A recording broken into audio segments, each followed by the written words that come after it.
દેશના સંસદ ભવનમાં બંધારણના ઘડવૈયા ડોક્ટર આંબેડકરના કથિત અપમાનના મુદ્દે કચ્છ જિલ્લા કોંગ્રેસ દ્વારા ભુજમાં ઉગ્ર દેખાવ કરવામાં આવ્યો હતો। કોંગ્રેસના હોદ્દેદારો અને કાર્યકર્તાઓ ભુજના જ્યુબિલી ગ્રાઉન્ડ ખાતે કેન્દ્રીય ગૃહમંત્રી અમિત શાહ વિરુદ્ધ સૂત્રોચ્ચાર કરી રાજીનામાની માંગ કરી હતી।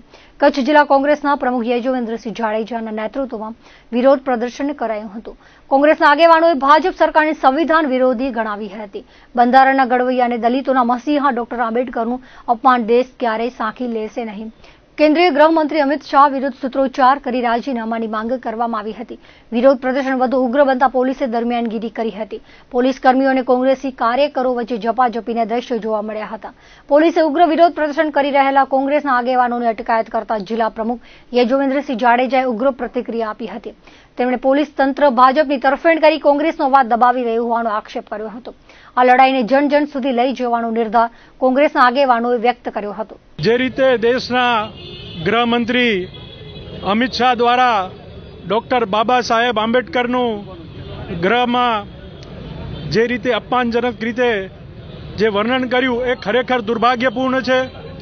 આજે આ ભારતીય જનતા પાર્ટીની અને અમિત શાહની જે ડૉક્ટર બાબા સાહેબ આંબેડકર વિરોધી જે એમનું વલણ છે એ સ્પષ્ટ થાય છે। ભારતીય જનતા પાર્ટી પણ હર હંમેશા બંધારણમાં નથી માનતી એ સ્પષ્ટ થાય છે।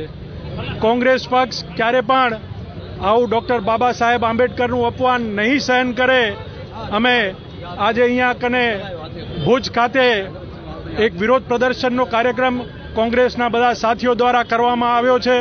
આવા ને આવા વિરોધ કચ્છના તમામ શહેરો તાલુકાઓ અને ગામડાઓ સુધી જ્યાં સુધી ગૃહમંત્રી રાજીનામું નહીં આપે ત્યાં સુધી ઉગ્રપણે તમામ આ કચ્છના દરેક વિસ્તારોમાં અમે આ કાર્યક્રમ કરશું અને અમારી માંગ છે કે તાત્કાલિક ધોરણે ગૃહમંત્રીએ માફી માંગવી પડશે અને રાજીનામું આપે ત્યાં સુધી અમે આ વિરોધ કાર્યક્રમ ચાલુ રાખશું।